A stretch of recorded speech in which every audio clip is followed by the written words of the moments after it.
मित्रांनो नमस्कार, मी श्रीकांत देशपांडे. विद्यार्थी मित्रांनो, महाराष्ट्र शासन शालेय शिक्षण व क्रीडा विभाग तसेच राज्य शैक्षणिक संशोधन व प्रशिक्षण परिषद महाराष्ट्र यांच्यामार्फत इयत्ता 10वीच्या विद्यार्थ्यांसाठी येणाऱ्या बोर्ड परीक्षेच्या दृष्टीने योग्य प्रकारे सराव व्हावा यासाठी या क्वेश्चन बँकेची निर्मिती केलेली आहे. तर आजच्या या व्हिडिओमध्ये आपण इयत्ता 10वी विज्ञान आणि तंत्रज्ञान भाग 1 तर या क्वेश्चन बँकमधील प्रश्न पहिल्यामध्ये जे आपल्याला वेगवेगळ्या प्रकारचे घटक विचारले जातात, तर त्यामधील प्रश्न पहिला अ मध्ये रिकाम्या जागा भरा, तर या घटकाच्या स्पष्टीकरणासह योग्य उत्तरांची आपण माहिती मिळवणार आहोत. या अगोदर आपण विज्ञान भाग 2 या विषयाच्या क्वेश्चन बँकवर आधारित एकूण 4 व्हिडिओज बनवलेले आहेत. त्या चारही व्हिडिओची लिंक मी या व्हिडिओच्या डिस्क्रिप्शन बॉक्समध्ये दिलेली आहे. तुम्ही ते देखील व्हिडिओ नक्की पाहून घ्या. चला तर मित्रांनो, व्हिडिओला सुरुवात करूया. त्यामध्ये पहिला जो प्रश्न आहे, प्रश्न पहिल्या अ मध्ये खालील प्रश्नासाठी बहुपर्यायी उत्तरातील अचूक पर्याय आपल्याला निवडायचा आहे. हा प्रश्न आपल्याला 1 गुणासाठी येऊ शकतो. त्यामध्ये प्रश्न आहे पहिला की एखाद्या वस्तूच्या वेगाच्या परिमाणात किंवा गतीच्या दिशेत बदल घडवून आणण्यासाठी त्यावर टिंबटिंब प्रयुक्त होणे आवश्यक आहे. तर या प्रश्नाचं योग्य उत्तर असेल बल. त्यानंतर ताऱ्याभोवती परिभ्रमण करणाऱ्या ग्रहाची कक्षा टिंबटिंब असते, तर याचं योग्य उत्तर असेल डी लंबवर्तुळाकार. त्यानंतर प्रश्न तिसरा, सूर्याची परिक्रमा करणाऱ्या ग्रहाच्या आवर्तकालाचा वर्ग हा ग्रहाच्या सूर्यापासूनच्या सरासरी अंतराच्या टिंबटिंब समानुपाती असतो. ह्या केप्लरच्या नियमावर आधारित रिकाम्या जागा आहेत, तर याचं योग्य उत्तर असेल सी म्हणजे घनाला. त्यानंतर 2 वस्तूंमधील गुरुत्वीय बल हे त्या वस्तूंच्या वस्तुमानाच्या गुणाकाराशी समानुपाती आणि त्या वस्तूमधील अंतराच्या वर्गाच्या व्यस्तानुपाती असते, त्यामुळे याचं योग्य उत्तर असेल ए. हा प्रश्न न्यूटनच्या वैश्विक गुरुत्वाकर्षणाच्या नियमाशी संबंधित आहे. त्यानंतर पुढील प्रश्न की वैश्विक गुरुत्वीय स्थिरांक कॅपिटल जी याचे SI एकक प्रणालीमधील मूल्य आपल्याला द्यायचं आहे. त्याचं योग्य उत्तर असेल ए म्हणजेच 6.673 गुणिले 10⁻11 न्यूटन मीटरचा वर्ग प्रति किलोग्रामचा वर्ग. त्यानंतर टिंबटिंब ही निसर्गातील इतर बलांच्या तुलनेत अत्यंत क्षीण बल आहे. याचं योग्य उत्तर असेल ए गुरुत्वीय बल. त्यानंतर पुढील प्रश्न, पृथ्वीचे गुरुत्व त्वरण जीचे मूल्य हे टिंबटिंब, तर याचं योग्य उत्तर असेल ए म्हणजेच हे ध्रुवावर सर्वात जास्त असते. त्यानंतर पुढील प्रश्न, विषुववृत्तावर गुरुत्व त्वरण चे मूल्य टिंबटिंब असते, याचं मूल्य लक्षामध्ये घ्या 9.78 मीटर प्रति सेकंदचा वर्ग आहे. त्यानंतर पुढील प्रश्न, वस्तूचे मुक्त पतन हे केवळ निर्वातातच शक्य आहे, त्यामुळे योग्य उत्तर असेल बी निर्वातात.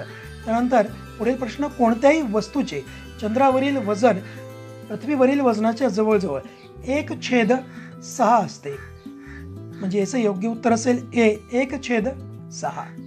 त्यानंतर पुढील प्रश्न, पृथ्वीवरील 60 न्यूटन वजनाच्या व्यक्तीचे चंद्रावरील वजन साधारण टिंबटिंब असते, हे असेल 10 न्यूटन. त्यानंतर जाऊया पुढील प्रश्नाकडे. डोबे रायनरने टिंबटिंबाचा नियम मांडलेला आहे, याचं योग्य उत्तर असेल क त्रिकांचा नियम. त्यानंतर न्यूलँडच्या अष्टकांचा नियम टिंबटिंब पर्यंत लागू होतो, तर कॅल्शियम पर्यंतच लागू होतो, योग्य उत्तर ब. त्यानंतर पुढील प्रश्न, सारखे गुणधर्म असलेले एक्स व वाय ही मूलद्रव्ये न्यूलँडचा अष्टक नियम पाळतात. या मूलद्रव्या दरम्यान कमीत कमी व जास्तीत जास्त टिंबटिंब मूलद्रव्ये असू शकतात, तर याचं योग्य उत्तर असेल ड म्हणजे 6 ते 13 मूलद्रव्ये असू शकतात. कमीत कमी 6 व जास्तीत जास्त 13 मूलद्रव्ये असू शकतात. त्यानंतर पुढील प्रश्न, मेंडेलिव्हच्या वेळी टिंबटिंब मूलद्रव्ये ज्ञात होते, योग्य उत्तर असेल क 63. मेंडेलिव्हच्या आवर्त सारणीतील एका सिलिकॉनला नंतर टिंबटिंब हे नाव देण्यात आले, जर्मेनियम.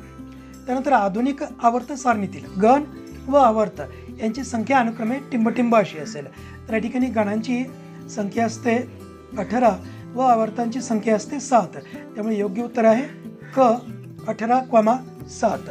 त्यानंतर दुसऱ्या आवर्तातील मूलद्रव्यांची बाह्यतम कक्षा ही एल असते, म्हणजे योग्य उत्तर असेल ब.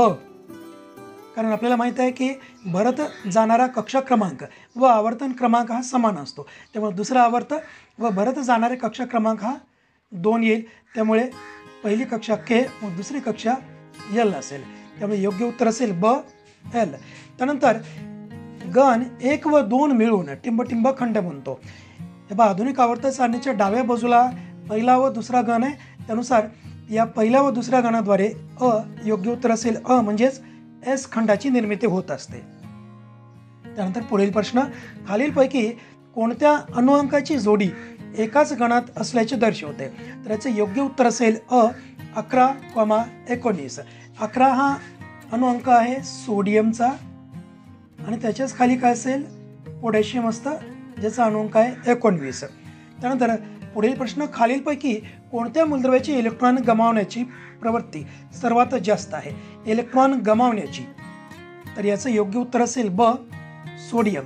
तेव्हा क्लोरीनची इलेक्ट्रॉन स्वीकारण्याची प्रवृत्ती सर्वाधिक असते, त्यामुळे याचं योग्य उत्तर असेल सोडियम. त्यानंतर पुढील प्रश्न, खालीलपैकी सर्वात मोठ्या आकारमानाचे मूलद्रव्य कोणते आहे? तर याचं योग्य उत्तर असेल पोटॅशियम. त्यानंतर पुढील प्रश्न, दिलेल्या मूलद्रव्यांचा त्यांच्या धातू गुणधर्मानुसार योग्य उतरता क्रम द्यावायचा आहे.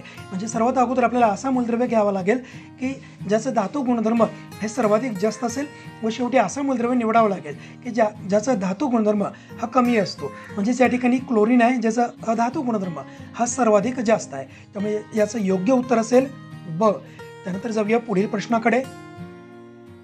आवर्त सारणीत वरून खाली जाताना खालीलपैकी काय वाढत जात नाही? तर याचं योग्य उत्तर असेल संयुजा. त्यानंतर आवर्तात डावीकडून उजवीकडे जाताना अणु आकारमान हे कमी होत जाते. याचं कारण म्हणजे आधुनिक आवर्त सारणीमध्ये डावीकडून उजवीकडे जात असताना अणुअंक वाढत जातो, म्हणजेच केंद्रकावरील धनप्रभारही वाढत जाईल आणि यामुळे शेवटच्या कक्षेतील इलेक्ट्रॉन्स हे केंद्रकाकडे अधिकच ओढले जातात, त्यामुळे या अणूचे आकारमान हळूहळू कमी होत जात असते. त्यानंतर पुढील प्रश्न, खालीलपैकी आधुनिक आवर्त सारणीबाबत अचूक विधान कोणते? तर याचं योग्य उत्तर असेल 18 उभ्या स्तंभांना गण म्हणतात, त्यामुळे योग्य उत्तर असेल. त्यानंतर डी खंडातील मूलद्रव्यांना संक्रामक मूलद्रव्ये म्हणतात. ठीक आहे. त्यानंतर धातू सदृश्य मूलद्रव्ये तर पी खंडामध्ये येतात. त्यानंतर प्रसामान्य मूलद्रव्ये हे एस खंडामध्ये येत असतात आणि एफ खंडातील मूलद्रव्यांना आंतरसंक्रामक मूलद्रव्ये म्हणत असतात, त्यामुळे याचं योग्य उत्तर असेल संक्रामक मूलद्रव्ये. त्यानंतर जाऊया पुढील प्रश्नाकडे की अणूचे आकारमान त्याच्या टिंबटिंबाने दर्शवले जाते. याचं योग्य उत्तर असेल त्रिज्येने अणूचे आकारमान दर्शवले जाते. त्यानंतर अणु केंद्रक व बाह्यतम कवच यामधील अंतर म्हणजेच त्या अणूची अणुत्रिज्या आहे, योग्य उत्तर त्यानंतर अणुत्रिज्या टिंबटिंब या एककामध्ये मोजतात, योग्य उत्तर आहे पिकोमीटर. पिकोमीटर या एककामध्ये अणूची त्रिज्या मोजली जाते. त्यानंतर पुढील प्रश्न, मूलद्रव्याची धनायन बनवण्याची प्रवृत्ती म्हणजेच मूलद्रव्यांचा टिंबटिंब गुणधर्म आहे, तर याचं योग्य उत्तर आहे धातू गुणधर्म. टिंबटिंब हे हॅलोजन कुलातील द्रव मूलद्रव्य आहे, योग्य उत्तर आहे ब्रोमीन त्यानंतर गणात वरून खाली जाताना अणुत्रिज्या ही वाढत जाते, योग्य उत्तर वाढत जाते. त्याचं कारण म्हणजे काय असेल की गणामध्ये वरून खाली येत असताना प्रत्यक्षामध्ये नवीन कक्षांची भर पडत जाते, त्यामुळे अणूचा आकार हळूहळू वाढत जात असतो. त्यानंतर पुढील प्रश्न, मूलद्रव्याची ऋण आयन बनवण्याची प्रवृत्ती म्हणजेच मूलद्रव्याचा अधातू गुणधर्म, त्यामुळे योग्य उत्तर अधातू गुणधर्म. शून्य गणातील मूलद्रव्यांना राजवायू म्हणत असतात, योग्य उत्तर राजवायू. त्यानंतर रासायनिक सूत्रांचा वापर करून अभिक्रियेच्या संक्षिप्त स्वरूपाला टिंबटिंब म्हणतात, ह्याचं योग्य उत्तर आहे रासायनिक समीकरण. त्यानंतर आयनांवरील धनप्रभार जेव्हा वाढतो किंवा ऋणप्रभार कमी होतो तेव्हा त्याला ऑक्सिडीकरण असं म्हणत असतात. त्यानंतर ज्या रासायनिक अभिक्रियेत एकाच अभिक्रियाकारकापासून 2 किंवा अधिक उत्पादिते मिळतात त्या अभिक्रियेला टिंबटिंब म्हणतात, याचं योग्य उत्तर असेल अपघटन अभिक्रिया. त्यानंतर 39वा प्रश्न, टिंबटिंब रासायनिक समीकरणाच्या उजव्या बाजूला लिहित असतात, तर लक्षामध्ये घ्या की रासायनिक समीकरणाच्या डाव्या बाजूला हे पूर्णपणे अभिक्रियाकारके असतात, परंतु उजव्या बाजूला काय असतात, उत्पादिते असतात, त्यामुळे योग्य उत्तर असेल उत्पादिते. त्यानंतर झिंक सल्फेटच्या जलीय द्रावणात बेरियम क्लोराईडचे जलीय द्रावण मिसळले तर हे टिंबटिंब अभिक्रियेचे उदाहरण आहे. तर या ठिकाणी विस्थापन अभिक्रिया तर होणार नाही, रेडॉक्स अभिक्रियाही नाही, त्यानंतर क्षपण अभिक्रिया देखील नाही. ह्याचं योग्य उत्तर असेल दुहेरी विस्थापन अभिक्रिया, कारण या ठिकाणी झिंक सल्फेट व बेरियम क्लोराईडची ज्यावेळेस अभिक्रिया होईल तर त्यावेळेस या ठिकाणी जे नवीन उत्पादिते तयार होत आहेत हे असतील झिंक क्लोराईड आणि त्यानंतर बेरियम सल्फेट. तर या ठिकाणी आयनांची अदलाबदल होत आहे, त्यामुळे याचं योग्य उत्तर असेल ब दुहेरी विस्थापन अभिक्रिया. त्यानंतर विद्युत शक्तीचे एकक हे आहे वॅट, त्यामुळे योग्य उत्तर ब वॅट. त्यानंतर वीजयुक्त तार व तटस्थ तारामध्ये 220 व्होल्ट इतके विभवांतर असते, योग्य उत्तर असेल ड 220 व्होल्ट. तर विद्युत दिव्यामध्ये टिंबटिंब धातूचे कुंडल असते, टंगस्टन धातूचे कुंडल असते, त्यामुळे योग्य उत्तर ब टंगस्टन. त्यानंतर वीज बिलात वीज वापर टिंबटिंबामध्ये दिला जातो, आपल्याला माहित आहे युनिटमध्ये आपल्याला वीज वापर दिला जातो, त्यामुळे योग्य उत्तर ड युनिट. त्यानंतर प्रत्यावर्ती विद्युत धारेची वारंवारता टिंबटिंब असते, तर योग्य उत्तर आहे ब 50 हर्ट्झ. हल्ली घरातील विद्युत धारा अचानक वाढवल्यास ते बंद करण्यासाठी टिंबटिंब कळ बसवतात, तर याला म्हणायचं आहे MCB म्हणजे मिनिएचर सर्किट ब्रेकर. योग्य उत्तर असेल ड. हे एकदम आपली जी फ्यूज असतं, फ्यूज किंवा वितळतार त्यासारखं हे काम करत असतं. त्यानंतर पुढील प्रश्न, टिंबटिंब या मिश्र धातूच्या कुंतलाचा उपयोग विजेच्या शेगडीत विद्युत रोधक म्हणून करतात, तर याचं योग्य उत्तर असेल ब नायक्रोम. योग्य उत्तर ब नायक्रोम. त्यानंतर उजव्या हाताच्या अंगठ्याच्या नियमाला टिंबटिंबाचा नियम असंही म्हणतात, तर या ठिकाणी न्यूटनचा गतिविषयक नियम नक्कीच नाही आहे, न्यूलँडचा अष्टकाचाही नियम नाही आहे, मेंडलचा आवर्ती नियम नाही आहे, त्यामुळे योग्य उत्तर काय असेल ड मॅक्सवेलचा बूच स्क्रू नियम. त्यानंतर पुढील प्रश्न, विद्युतीय मापन करण्यासाठी टिंबटिंब याचा वापर करतात, तर याचं योग्य उत्तर असेल ड विद्युत मीटरचा वापर केला जातो. त्यानंतर खालीलपैकी विद्युत चुंबकीय प्रवर्तनाचे नियम टिंबटिंब या शास्त्रज्ञाने शोधलेले आहेत, योग्य उत्तर असेल ड मायकल फॅरेडे. त्यानंतर खालीलपैकी कोणत्या पदार्थाला उष्णता दिली असता ते आकुंचन पावते, योग्य उत्तर आहे ब बर्फ. त्यानंतर जर दाब वाढवला तर त्या पदार्थाचा द्रवणांक टिंबटिंब होतो, तर त्याचा द्रवणांक नक्कीच कमी होतो, योग्य उत्तर ब कमी होतं. तर पुढील प्रश्न, हवेतील पाण्याच्या वाफेचे प्रमाण टिंबटिंब या राशीच्या साहाय्याने मोजले जाते, योग्य उत्तर आहे निरपेक्ष आर्द्रता, क निरपेक्ष आर्द्रता. हवेतील दमटपणा किंवा कोरडेपणा टिंबटिंबवर अवलंबून नसतो, त्याचं योग्य उत्तर आहे ड हवेचे आकारमान. त्यानंतर पुढील प्रश्न, हवेतील बाष्पाचे संगणन होऊन काय घडते, धुके तयार होते, हिमवर्षा होते, पाऊस पडतो का ड ब आणि क, तर याचं योग्य उत्तर असेल ड ब म्हणजे हिमवर्षाही होते आणि पाऊसही पडतो. त्यानंतर पाण्याचे तापमान 4 अंश सेल्सिअसपेक्षा कमी झाल्यास त्याचे आकारमान कमी होते, योग्य उत्तर अ कमी होते. थंड प्रदेशात जलीय प्राणी 4 अंश तापमानास जिवंत राहू शकतात, कारण पाण्यावर तरंगणारे बर्फ विसंवाहक आहेत. त्यानंतर ब बर्फाखालील पाण्याची उष्णता वातावरणात जाऊ शकत नाही. त्यानंतर क पाण्याच्या असंगत आचरणामुळे, तर याचं योग्य उत्तर असेल ड वरील सर्व पर्याय बरोबर आहेत. त्यानंतर पुढील प्रश्न, खालीलपैकी टिंबटिंब या धातूची विशिष्ट उष्माधारकता सर्वात जास्त आहे, योग्य पर्याय क लोखंड. त्यानंतर किसलेल्या गोळ्यापासून परत बर्फाचा गोळा बनवतात, हे टिंबटिंबचे उदाहरण आहे, योग्य उत्तर असेल क पुनर्हिमायन. त्यानंतर विशिष्ट उष्माधारकतेचे SI मापन पद्धतीतील एकक टिंबटिंब हे आहे, योग्य उत्तर आहे ड जूल प्रति किलोग्रॅम अंश सेल्सिअस. त्यानंतर पाण्याच्या असंगत आचरणाचा अभ्यास करण्यासाठी आपण होपचे उपकरण वापरत असतो, त्यामुळे योग्य उत्तर असेल क होपचे उपकरण. त्यानंतर पुढील प्रश्न, 1 किलोग्रॅम पाण्याचे तापमान 14.5 अंश सेल्सिअस ते, या ठिकाणी ते हा शब्द असायला हवा, 15.5 अंश सेल्सिअस पर्यंत वाढवण्यासाठी टिंबटिंब इतकी उष्णता द्यावी लागते, योग्य उत्तर असेल 4180 जूल, योग्य उत्तर अ. त्यानंतर शेजारील प्रयोगात टिंबटिंब गुणधर्मामुळे पेन्सिल वाकलेली दिसते, योग्य उत्तर आहे प्रकाशाचे अपवर्तन, कारण या ठिकाणी माध्यम बदल होत आहे, बाहेरचं माध्यम आहे हवा आणि या ठिकाणी हे माध्यम आहे पाणी, आणि यामध्ये माध्यम बदल झाल्यामुळे प्रकाशाच्या वेगामध्ये देखील बदल होतो, त्यामुळे आपल्याला अशा प्रकारचं पेन्सिल तुटल्याचा भास होतो, त्यामुळे योग्य उत्तर आहे अ प्रकाशाचे अपवर्तन. त्यानंतर पुढील प्रश्न, खालील आकृतीतील आपाती कोन आय बरोबर 40 अंश, तर निर्गत कोन ई बरोबर किती असेल? तर निर्गत कोन देखील हा 40च असेल. योग्य उत्तर असेल ब. कारण आपल्याला माहीत आहे की आपाती कोन आणि निर्गत कोनाची मापे हे समान असतात.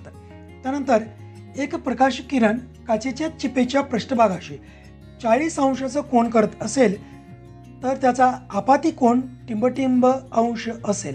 तर याचं योग्य उत्तर असेल अ 50 अंश. कारण या ठिकाणी हा 90 अंशाचा कोन गृहीत धरा आणि काचेच्या चिपेशी आपाती किरणांनी 40 अंशाचा कोन केलेला आहे. तर या ठिकाणी या 90 मधून जर आपण 40 वजा केले तर उत्तर किती येईल? 50 अंश. त्यामुळे योग्य उत्तर अ असेल 50 अंश. त्यानंतर पुढील प्रश्न, सूर्य क्षितिजाच्या थोडा खाली असताना देखील आपल्याला दिसतो, त्याचं योग्य कारण काय असेल? प्रकाशाचे अपवर्तन. त्यामुळे योग्य उत्तर अ प्रकाशाचे अपवर्तन. त्यानंतर टिंबटिंब हे अपवर्तनांकाचे एकक आहे, तर अपवर्तनांकाला एकक नसते. त्यामुळे योग्य उत्तर ड. त्यानंतर पुढील प्रश्न, एन बरोबर टिंबटिंब या नियमाला स्नेलचा नियम म्हणतात. तर याचं योग्य उत्तर असेल ड साइन आय भागिले साइन आर. योग्य उत्तर ड.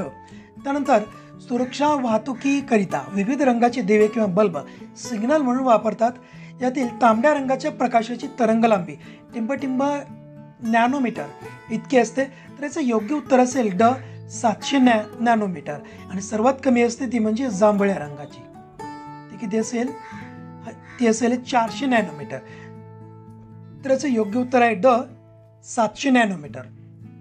त्यानंतर हवेचा काचेच्या संदर्भात असलेला अपवर्तनांक 2/3 असल्यास काचेचा हवेच्या संदर्भातील अपवर्तनांक किती असेल? तर त्याचं योग्य उत्तर असेल ब 3/2. पदार्थ माध्यमात प्रकाशाचे आपल्या घटक रंगात पृथक्करण होण्याच्या प्रक्रियेस टिंबटिंब म्हणतात. तर याचं योग्य उत्तर आहे क प्रकाशाचे अपस्करण. आपल्याला पुस्तकामध्ये हा प्रयोग दिलेला आहे प्रिझमद्वारे की प्रिझमच्या मदतीने पांढऱ्या रंगाच्या प्रकाश किरणाची त्याच्या 7 वेगवेगळ्या अंगभूत रंगामध्ये आपण विभागणी करू शकतो. त्यानंतर पुढील प्रश्न, प्रकाश एका पारदर्शक माध्यमातून दुसऱ्या पारदर्शक माध्यमात जाताना त्याची मार्गक्रमणाची दिशा बदलते, यालाच प्रकाशाचे अपवर्तन म्हणतात. योग्य उत्तर ब प्रकाशाचे अपवर्तन. भिंगातून जाताना प्रकाश किरणाचे टिंबटिंब अपवर्तन होते, तर 2दा अपवर्तन होत असते. त्याचं कारण म्हणजे भिंगाला 2 पृष्ठभाग असतात, त्यामुळे एका भिंगामधून प्रकाश किरण प्रवेश करताना त्याचं अपवर्तन होतं. त्यानंतर दुसऱ्या बाजूमधून प्रकाश किरण ज्यावेळेस बाहेर पडत असतो त्यावेळेस देखील त्याचं अपवर्तन होतच असते. त्यामुळे योग्य उत्तर आहे ब 2दा. त्यानंतर पुढील प्रश्न, प्रकाश किरण भिंगाच्या बिंदूतून जाताना विचलित होत नाहीत, ही अशा मुख्य अक्षावरील बिंदूला भिंगाचे टिंबटिंब म्हणतात. योग्य उत्तर असेल ब प्रकाशीय केंद्र.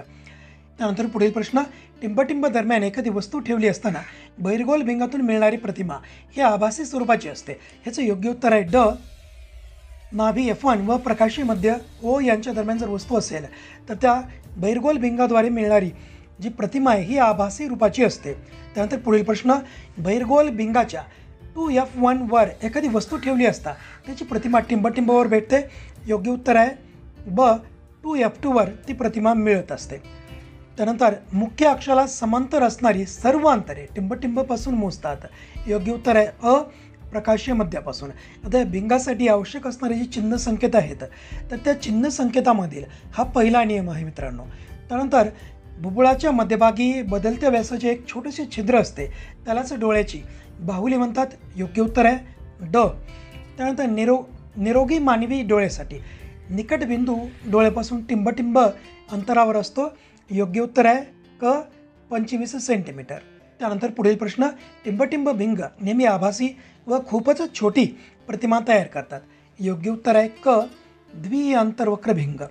त्यानंतर डोळ्यातील स्नायू शिथिल असताना निरोगी डोळ्याकरता डोळ्याच्या भिंगाचे नाभी अंतर सुमारे टिंबटिंब असते. लक्षामध्ये घ्या मित्रांनो, या ठिकाणी ऑप्शन्स जे दिलेले आहेत हे 2.1 सेंटीमीटर, 2.5 सेंटीमीटर, त्यानंतर 25 सेंटीमीटर व 5 सेंटीमीटर हे ऑप्शन्स दिलेले आहेत. परंतु याचे योग्य उत्तर असेल 2 सेंटीमीटर. आणि या ठिकाणी हा पर्याय दिलेला नाही आहे, इथं पर्याय दिलेला आहे 2.1 सेंटीमीटर. त्यामुळे हा अ जो पर्याय आहे 2.1 सेंटीमीटर हा पर्याय पूर्णपणे चुकीचा आहे। या ठिकाणी पर्याय दिलेला पाहिजे तो म्हणजे 2 सेंटीमीटर। त्यानंतर जाऊया पुढील प्रश्नाकडे। एका विशिष्ट काचेच्या भिंगासाठीचा F बरोबर 0.5 आहे एवढीच माहिती एका विद्यार्थ्याला देण्यात आलेली आहे। त्यावरून त्याला दिलेले भिंग कोणत्या प्रकारचे आहे हे शोधून भिंगाची शक्ती काढायची आहे। तर त्याचे योग्य उत्तर काय असेल? आता या ठिकाणी जे F दिलेलं आहे, F म्हणजे त्या भिंगाचं नाभी अंतर दिलं आहे। हे नाभी अंतर आहे 0.5। या ठिकाणी एकक द्यायला पाहिजे होतं, एकक पाहिजे मीटर, आणि नाभी अंतर धन आहे। त्यामुळे हे जे भिंग आहे हे भिंग असेल बहिर्वक्र भिंग असेल। त्यानंतर या बहिर्वक्र भिंगासाठी जे आपल्याला भिंगाची शक्ती काढायची आहे डायोप्टरमध्ये, त्याचं सूत्र काय? P बरोबर 1/F। Fची किंमत आपल्याला मीटरमध्ये यावी आहे। त्यानंतर आपण किमती ठेवूया 1/0.5। तर याचं योग्य उत्तर काय येईल? 2। त्यामुळे याचं योग्य उत्तर असेल अ। त्या भिंगाची शक्ती असेल धन 2 डायोप्टर व भिंग असेल बहिर्वक्र भिंग। त्यानंतर जाऊया पुढील प्रश्नाकडे की निकटदृष्टिता या दोषामध्ये मानवी डोळा टिंबटिंब या ठिकाणी 4 पर्याय दिले आहेत। आता निकटदृष्टिता या दृष्टिदोषामध्ये व्यक्ती केवळ जवळच्या वस्तू व्यवस्थितपणे पाहू शकतो, परंतु दूरच्या वस्तू व्यवस्थितपणे पाहू शकत नाही। त्यामुळे योग्य उत्तर असेल ब। त्यानंतर पुढील प्रश्न, टिंबटिंब लांबट झाल्याने व नेत्रभिंग यांची वक्रता वाढल्यामुळे व्यक्ती दूरच्या वस्तू स्पष्टपणे पाहू शकत नाही। योग्य उत्तर असेल अ नेत्रगोल। त्यानंतर पुढचा प्रश्न, दूरदृष्टिता दोषामध्ये मानवी डोळा दूरच्या वस्तू व्यवस्थितपणे पाहू शकतो। योग्य उत्तर आहे अ। पुढील प्रश्न, टिंबटिंब हा दोष दूर करण्यासाठी द्विनाभीय भिंगाची आवश्यकता असते। तर याचं योग्य उत्तर असेल क। वृद्ध दृष्टिता हा दोष दूर करण्यासाठी आपल्याला द्विनाभी भिंगाची आवश्यकता असते। त्यानंतर पुढील प्रश्न, साधा सूक्ष्मदर्शीच्या साहाय्याने टिंबटिंब पट मोठी प्रतिमा आपल्याला मिळवता येते। योग्य उत्तर असेल क 20 पट। त्यानंतर पुढील प्रश्न, टिंबटिंब हा कमी नाभी अंतर असलेल्या 2 बहिर्गोल भिंग यांच्या संयोगाने बनलेला असतो। तर संयुक्त सूक्ष्मदर्शक। योग्य उत्तर ब। तर जाऊया पुढील प्रश्नाकडे। ब्रॉन्झ हे कोणत्या धातूचे संमिश्र आहे? तर याचं योग्य उत्तर आहे तांबे व कथिल। तर ब्रॉन्झ बनवत असताना 90% हे तांबे वापरले जाते व 10% कथिलाचा वापर केला जातो। लोखंड व निकेल तसेच क्रोमियम यांचे संमिश्र टिंबटिंब हे आहे। योग्य उत्तर असेल क स्टेनलेस स्टील। त्यानंतर टिंबटिंब हे आम्लारीधर्मी ऑक्साईड आहे। योग्य उत्तर आहे ब पोटॅशियम ऑक्साईड। त्यानंतर पुढील प्रश्न, ॲल्युमिनियमचे विद्युत अपघटनी क्षपण करताना टिंबटिंब म्हणून ॲनोडचा वापर केला जातो। योग्य उत्तर आहे ब ग्रॅफाइट। त्यानंतर लोखंड हे टिंबटिंब, तर याचं योग्य उत्तर असेल ड ॲल्युमिनियम पेक्षा कमी क्रियाशील आहे। त्यानंतर पुढील प्रश्न, जर झिंक, आयर्न, ॲल्युमिनियम, कॉपर ही मूलद्रव्ये त्यांच्या क्रियाशीलतेच्या चढत्या क्रमाने मांडली तर त्यांचा योग्य क्रम पुढीलपैकी कोणता असेल? योग्य उत्तर असेल अ। त्यानंतर पुढील प्रश्न, पितळ्याच्या भांड्यावर क्षरणामुळे हिरवट रंगाचा थर जमा होणे हे टाळण्यासाठी पुढीलपैकी कोणती पद्धत वापरतात? ह्याचं योग्य उत्तर आहे क कथिलीकरण।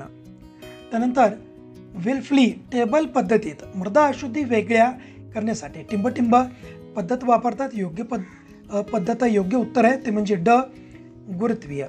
त्यानंतर पुढील प्रश्न, ॲल्युमिनियम ऑक्साईड हे उभयधर्मी आहे। योग्य उत्तर ड।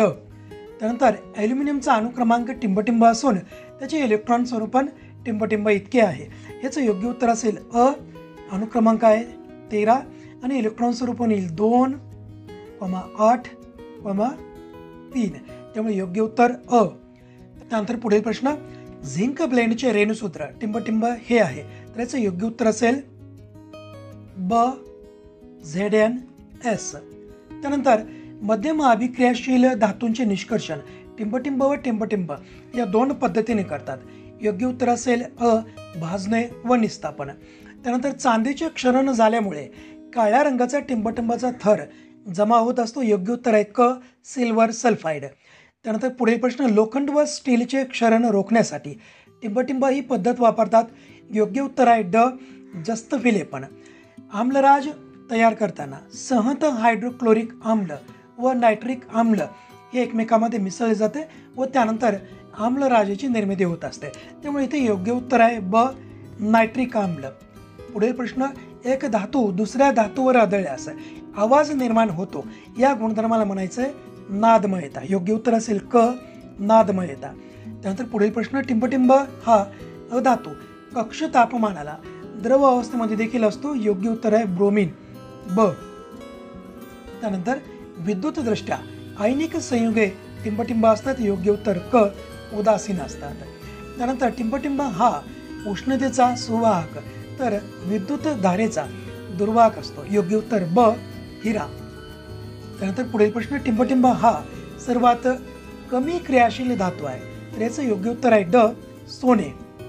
त्यानंतर टिंबटिंब हा पदार्थ पाण्यामध्ये हिरवा रंग तयार करतो. योग्य उत्तर आहे आयर्न सल्फेट. त्यानंतर पुढील प्रश्न, कथिल हा टिंबटिंबाचा संमिश्र आहे. आता लक्षामध्ये घ्या, कथिल म्हणजेच टीन, स्टॅनम, कथिल हे एक शुद्ध स्वरूपाचं मूलद्रव्य आहे, हे संमिश्र नाही आहे, त्यामुळे हा अशा प्रकारचा प्रश्न होऊच शकत नाही. त्यानंतर जाऊया पुढील प्रश्नाकडे. संमिश्रामध्ये जेव्हा एक धातू पारा असतो तेव्हा त्याला काय म्हणतात, तर पारादूत संमिश्र म्हणतात. बरोबर आहे. त्याचबरोबर सोडियम अमलगम देखील म्हणतात, झिंक अमलगम देखील म्हणतात. त्यामुळे योग्य उत्तर असेल ड, वरील सर्व पर्याय. त्यानंतर ज्या खनिजापासून सोयीस्कर आणि फायदेशीररित्या धातू मिळवतात त्यांना धातुके म्हणतात. योग्य उत्तर ब, धातुके. सामान्यतः कार्बनिक संयुगांचे उत्कलनांक हा टिंबटिंब अंश सेल्सिअस पेक्षा कमी असल्याचे आढळते. योग्य उत्तर आहे अ, 300 अंश सेल्सिअस पेक्षा कमी असतं. त्यानंतर पुढील प्रश्न, कार्बन अणूमधील संयुजा कवचातील इलेक्ट्रॉनची संख्या ही 4 असते, त्यामुळे योग्य उत्तर अ.